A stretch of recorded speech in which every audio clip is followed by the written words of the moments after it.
రాగిణో నైవ పశ్యంతి. మాట చెప్పడంలో వ్యాసుడు హృదయం ఏమిటి? రాగత్వ దశ విడిచిపెట్టుకో. శైశావరంగనా నామయా దృష్టావై మహార్ణవే. అప్పుడు అంటున్నట్టు విష్ణు, ఇదిగో ఈ తల్లే మమ్మల్ని చిన్నపిల్లల్ని చేసి ఆడిస్తోంది అయ్యా అన్నాడు. గొప్ప మాట ఆయన. ఎలాగంటే బాలభావే మహాదేవి డోలయంతీవ మామ్ముదా. ఒకప్పుడు ఈ బ్రహ్మగారు కూడా రాకముందు నేను వటపత్ర మీద తేలియాడా అంటున్నాడు విష్ణు. ఎలా తెలియాడంటే శయానం వటపత్రేచ పర్యంకే సుస్థిరేద్రుడే పాదాంగుష్టం కరే కృత్వా నివేశ్య ముఖ పంకజే. నా పాదపు బొటన వేలిని నా చేత్తో పట్టుకుని నోట్లో పెట్టుకుని ఆడుకున్నా. అప్పుడు నన్ను ఎవరు ఆడించారో తెలియలేదు. పిల్లల్ని ఎవరు ఆడిస్తారు? తల్లి తప్ప. అప్పుడు ఈ పిల్లాడు నీ తల్లి ఆడించిందని తెలుసుకున్నాను. ఆ తర్వాత నేను ఉన్నట్టుండి శేషపర్యంకం ఉండి ఈ పిల్లాడు వచ్చాడు. ఇతగాడిని ఆ తల్లి లాలిస్తుంది కనుక మా ముగ్గురిని లాలిస్తోంది ఈ తల్లి. లాలనాథ్ లలితాభిధ. లాలించేది లలిత. అమ్మ ప్రపంచ పనంతా ఒక లీల. ఈ లీల వీళ్ళ ద్వారా చేయిస్తున్నది అని అర్థం. ఈ ముగ్గురి ద్వారా చేస్తున్నది అని వీళ్ళు స్త్రీ రూపమును ధరించిన వారై ప్రణమ్యతాం మహాదేవీం పురత సంస్థితావయం పరస్పరం లోకయంతః స్త్రీ రూపాశ్చారుభూషణా. ఒకరినొకరు ఆడరూపాలను చూసుకున్నట్టు ముగ్గురు కూడా. ఇంతవరకు మగరాయుళ్ళను ఇప్పుడు ఆడవాళ్ళు అయిపోయారు. అప్పుడు ఆ తల్లి పాదాలకి నమస్కరిద్దామని వినయంగా తల వంచారట. అప్పుడు అంటున్నాడు బ్రహ్మదేవుడు, నారదా వింటున్నావా? మనం మర్చిపోయాము, ఇదంతా బ్రహ్మగారు నారదుడికి చెప్తున్నాడు అని వ్యాసుడు వారు చెప్తున్నారు. నాకు నారదుడు చెప్పాడని. శృణు నారదా వక్ష్యామి యదృష్టం తత్ర చాద్భుతం. నాకప్పుడు ఒక అద్భుతం కనబడింది అయ్యా అక్కడ. అదేమిటంటే అమ్మ పాదాలను చూశాను. ఎర్రని కమలాల్లా మెరిసిపోతున్నాయి, గోళ్ళున్నాయి, అద్దాల్లాగున్నాయా. నఖదర్పణ మధ్యేవే దేవ్యాశ్చరణ పంకజే. గోళ్ళు అనబడే అద్దాలలో నాకు కనబడింది బ్రహ్మాండమఖిలం సర్వ. సమస్త బ్రహ్మాండములా గోచరించే ఆ గోటి కొనలో అన్నాడు ఇక్కడ. సమస్త బ్రహ్మాండములు, ఈ బ్రహ్మాండంలో ఉన్న స్థావర జంగములు, సాగరములు, పర్వతములు, నదులు, రకరకాల దేవతలు, రకరకాల జాతులు, మొత్తం 33 కోట్ల దేవతల స్వరూపము, అలాగే వైకుంఠ కైలాస సత్యలోక ఇంద్రలోకాది లోకములు, స్వర్గమత్య పాతాళాదులు, ఇలా 14 భువనములు నాకు ఎక్కడ గోచరించాయి? ఆ కాలి గోరులో గోచరించాయి. అంటే అర్థం ఏంటి? ఈ సమస్త బ్రహ్మాండములు ఆ కాలిగోరులో ఉన్నాయంటే అమ్మ ఎక్కడుంది? బ్రహ్మాండోపరి సంస్థిత. బ్రహ్మాండం ఉపరి అవన్నీ అందులోనే. అంటే ఆవిడ తన మాయాశక్తితో బ్రహ్మాండములన్నీ ఒక టీవీ స్క్రీన్ మీద మొత్తం ఫిల్మ్ చూపించినట్టు చూపించిందండి ఆవిడ. ఇది చూసి ఆశ్చర్యచకితులైన. ఎందుకయ్యా ఈ విశ్వరూప దర్శనము అంటే విశ్వమంతా అమ్మ ఉందని ఎరుక కలగడం ఒకటి, రెండవది మాదని అహమేమీ లేదు, అంతా ఆవిడ యొక్క లీలయే అని ఎరుక. ఈ రెండు కలగాలి. ఈ రెండు కలిగితే తరించిపోతాం. ఆ రెండు వాళ్ళకి కలిగింది చూస్తూ దానితో ఆనందపరవశులై అమ్మవారిని స్తుతించారు. ఇక్కడ ఆ స్తోత్రం చాలా విశిష్టంగా బ్రహ్మ విష్ణు రుద్ర కృత దేవి స్థుతి, త్రిమూర్తులు కలిసి చేసిన స్తోత్రం చాలా పెద్దది, విశాలంగా మనకి ఇక్కడ కనబడుతున్నది. దానికి నమస్కారం చేసుకుందాం ప్రస్తుతం. కానీ అందులో 2-3 శ్లోకములే.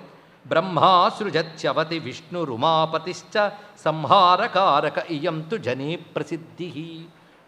లోకంలో ప్రసిద్ధి ఉంది ఏమిటంటే బ్రహ్మ సృష్టిస్తాడు, విష్ణు స్థితి చేస్తాడు, ఉమాపతి సంహారం చేస్తాడని. కానీ కిం సత్యమే తదపి దేవి, అదంతా సత్యంలా కనబడుతోంది. కానీ అసలు సత్యం ఏంటంటే తవేచ్ఛయా వై కర్తుం క్షమా వయమజే తవ శక్తియుక్తా.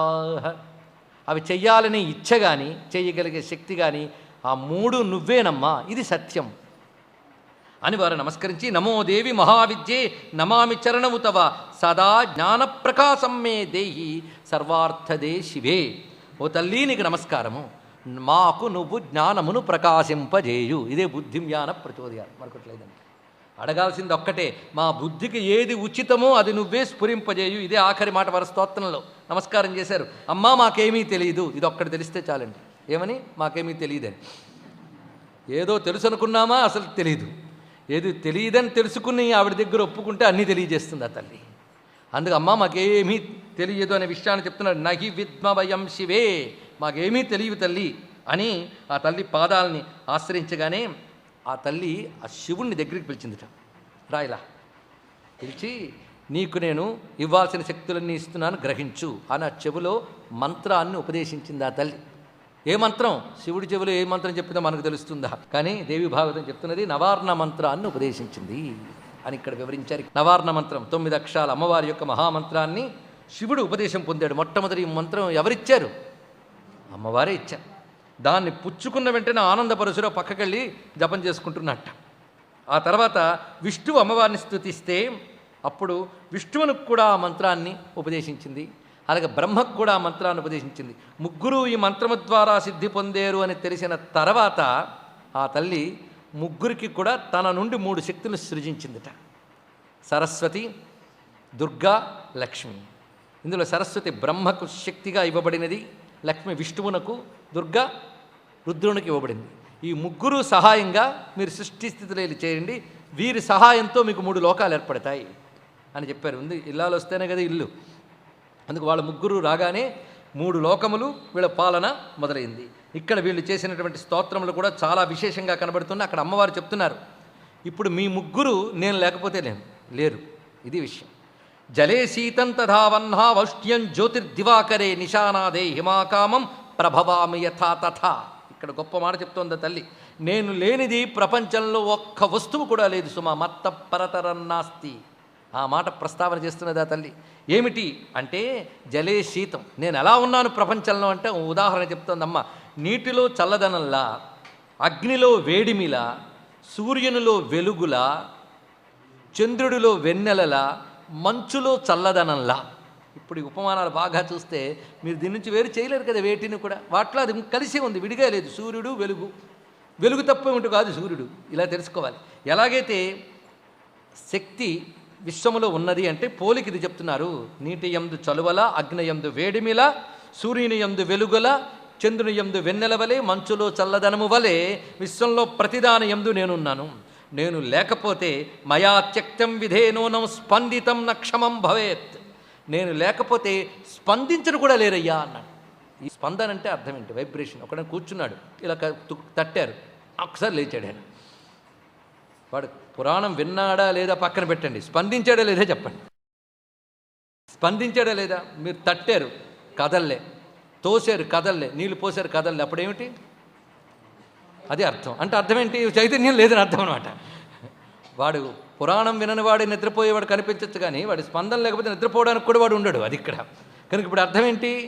స్పందన అంటే ఏమిటో తెలిసింది కదా. చైతన్యం అంటూ ఉంటే స్పందన ఉంటూ ఉంటుంది, చైతన్యం లేకపోతే స్పందన లేదు. కనుకనే స్పందన ముందు, తర్వాత క్రియ, ఇచ్ఛ అన్ని తర్వాత. కోరిక, జ్ఞానము, క్రియ. అంటే ఇచ్ఛా జ్ఞాన క్రియలు 3 తర్వాత వచ్చాయి. ముందున్నదేమిటి? స్పందన. స్పందన తర్వాత ఈ 3. ముందు స్పందిస్తే నేను అని అంటేనే చెయ్యాలనుకుంటున్నాను, చేస్తున్నాను. ఎలా చెయ్యాలో నాకు తెలుసు. ఎలా చెయ్యాలో నాకు తెలుసు అంటే జ్ఞానం. చెయ్యాలనుకుంటున్నాను అంటే ఇచ్ఛ, చేస్తున్నానంటే క్రియ. అంతే కదండి. ఈ 3 చెయ్యాలి అంటే నేను అని అనాలే లేదా? ఆ నేను అని ముందు అనగలిగే చైతన్యం ఒకటి ఉండాలి లేదా? అది ఉంటే తర్వాత ఈ 3. ఇది చేసినా చేయకపోయినా అది ఉంటుంది. చేస్తే అది ఉండి ఇవన్నీ చేస్తున్నావు. కనుక ప్రతిదానిలో నేను స్పందన శక్తిగా ఉంటాను. నేను లేకపోతే స్పందన లేదు పో అన్నాడు. కనుక ప్రపంచం మొత్తంలో ఉండే స్పందన శక్తి అమ్మవారు. అదే జడ వస్తువులో మీకు క్రియ కనబడుతుంది కానీ స్పందన ఉండదు. ఉదాహరణకి మీ టేప్ రికార్డ్ రాన్ చేస్తే బోళ్ళు పాట వస్తుంది, మరి దాంట్లోనే క్రియ వస్తాను. నేను పాడుతున్నాను అనుకోదు. కనుక అమ్మవారు ఉనికి ఎక్కడ అంటే నేను అని ఎక్కడ మొదలవుతుందో అదే అమ్మవారి యొక్క ఉనికి. ఆ నేను అనగలిగిన చైతన్యం ఎవరు? ఆవిడ అమ్మవారు. అంతేకాదు, ఒక్క మాట చెప్తున్నాయో అనుకోకండి అంటుంది వీడి ముగ్గురిని. సృష్టిలో ఎవడైనా సరే అశక్త సమర్థుడు కాకపోతే పతిత స్ఖలితో భీత శాంత శత్రువశంగత, ఒకవేళ పడిపోయాడు అనుకోండి కింద, లేదా జారి పడిపోయాడు అనుకోండి, భయపడ్డాడు అనుకోండి, శత్రువులకు లొంగిపోయాడు అనుకోండి, వాడిని ఏమంటారు? శక్తిహీనుడు అంటారు. అంతే కదా. పడిపోయినవాడు, జారిపోయినవాడు, శత్రువులు లొంగిపోయిన వాడిని శక్తిహీనుడు అంటారు, కానీ బ్రహ్మహీనుడు, రుద్రహీనుడు, విష్ణుహీనుడు అనరు కదా అన్నది గొప్ప మాట చూడండి. ఎవడైనా ఏదైనా చెయ్యలేకపోతే వాడికి శక్తి లేదయ్యా అంటే మరి బ్రహ్మ లేడయ్యా, విష్ణువు లేడయ్యా అని అనం కదా. అంటే ఇప్పుడు ఏం చెప్పండి మీరు? బ్రహ్మగారు కూడా సృష్టి అనేది చేయలేకపోతే అప్పుడు ఆయన శక్తి లేనివాడు అంటారు, కానీ ఆయనకి బ్రహ్మ లేనివాడు అని బ్రహ్మనే అనరు. అది చిత్రం ఏంటి? అందుకే ఇప్పుడు చిత్రంగా ఏం తెలిసింది? బ్రహ్మకైనా, విష్ణువుకైనా, రుద్రుడికైనా స్పందించే శక్తి, చెయ్యగలిగే శక్తి ఎవరు? ఆ స్పంద శక్తి నేనే. ఇది వివరించింది. ఆ నేనే హరి, హర ఇత్యాది రూపములతో మీ అందరి యందు ప్రవర్తిస్తున్నాను. అంతేకాదు, భూమి మిమ్మల్ని అందరినీ భరించింది అంటే ఆ భరించే శక్తిగా భూమి యందున్నదానని నేను. భూమి ఎప్పుడైనా సరదాగా ఎంతకాలం అలా ఒక దగ్గర ఉండలా ఉంటూ వీళ్ళందరినీ మోస్తాను అనుకుని ఆవిడ పక్కకి జరిగిందా, లేదా మొత్తం ఈ గ్రిప్ అంతా పోయి పిండి పిండి అయిపోయింది అనుకోవడం, బతుకులు ఏమవుతాయి? ఎవరా పట్టు? మనల్ని అందరినీ పట్టి వసుంధర, ఆ శక్తి ఎవరిచ్చారు అక్కడ? భూమికి నేనే. అలాగే గాలికి వీచే శక్తి నేను, అగ్నిలో వేడిమి నేను, సూర్యుల్లో వెలుగుని నేను, వారాహి వైష్ణవి గౌరీ నారసింహి సదాశివ. ఆ నేనే వారాహి వైష్ణవి గౌరీ నారసింహి సదాశివ ఇత్యాది రూపములతో చెప్పబడుతున్నాను. ఏతాశ్చాన్యాశ్చ కార్యాణి కురుత్వం కమలోద్భవ అని చెప్తూ ఈ నవాక్షర మంత్రంగాని మీరు జపం చేస్తే అప్పుడు మీలో ఉన్న శక్తి నేనే అని తెలిసి నన్ను ఎల్లవేళలా గుర్తు పెట్టుకుంటూ మీరు అన్నీ చేయగలరు. ఈ మాట జాగ్రత్తగా చూడండి. నవాక్షర మంత్ర ఫలం ఏంటి? మనలో ఉన్న శక్తి అమ్మవారే అని ఎరుక కలగడం ఒకటి, ఆ శక్తి అన్నీ చేయిస్తుందని తెలుసుకుని ఏదైనా శక్తిమంతంగా సమర్థంగా చేయగలిగేటువంటి అనుగ్రహం కూడా ఒకటి. ఇది నవార్ణ మంత్ర ఫలం. అందుకే నవార్ణ మంత్రాన్ని ముగ్గురికి ఉపదేశించి ముగ్గురికి సృష్టి స్థిరయలు చేయగలిగే శక్తి వచ్చి మీ బ్రహ్మాండాల్లో మీ లోకం ఏర్పరచుకొని వెళ్ళండి అని చెప్పి పంపించింది ఆ తల్లి. వాళ్ళు ఆ తల్లికి నమస్కారం చేసుకుని ఇదే ప్రపంచం ఇంతకు మించి లేదనుకునే అజ్ఞానం దాటిపోయి ఇంకా చాలా ఉన్నాయి, అన్నిటినీ నడిపిన ఆవిడ మాత్రం ఒక్కటే. గట్టిగా చూస్తే కళ్ళు తిరిగేటంతో అనేకం కనిపించే అయోమయం కలుగుతుంది. ఇంకా గట్టిగా చూస్తే ఈ అనేకమంతా ఓ ఏకంలోనే ఆధారమయ్యిందనే జ్ఞానం తెలిసి శాంతి లభిస్తుంది. ఆ ఏక అయినటువంటి తల్లిని వీళ్ళు దర్శించారు. ఆ ఏక అయినటువంటి త్రిపుర సుందరిని ధ్యానించారు, ధన్యులైపోయారు. ఆ విధంగా త్రిభువనేశ్వరి లోకవర్ణనము, త్రిభువనేశ్వరి దర్శనము, త్రిభువనేశ్వరి జ్ఞానము అనే 3 పేర్లతో చెప్పబడేటటువంటి కొన్ని అధ్యాయాల కథను మనం ఇప్పుడు ప్రస్తావన చేసుకున్నాం. మీ అభిప్రాయాలను సూచనలను మాకు తెలియజేయాల్సిన చిరునామా భక్తి TV, care of Rachana television private limited, road number 92, Jubilee hills, Hyderabad 5,96,000. మా ఇమెయిల్ ఐడి bhaktihyd@gmail.com. మా వెబ్సైట్ www.bhaktitv.org. Phone number 901012222333.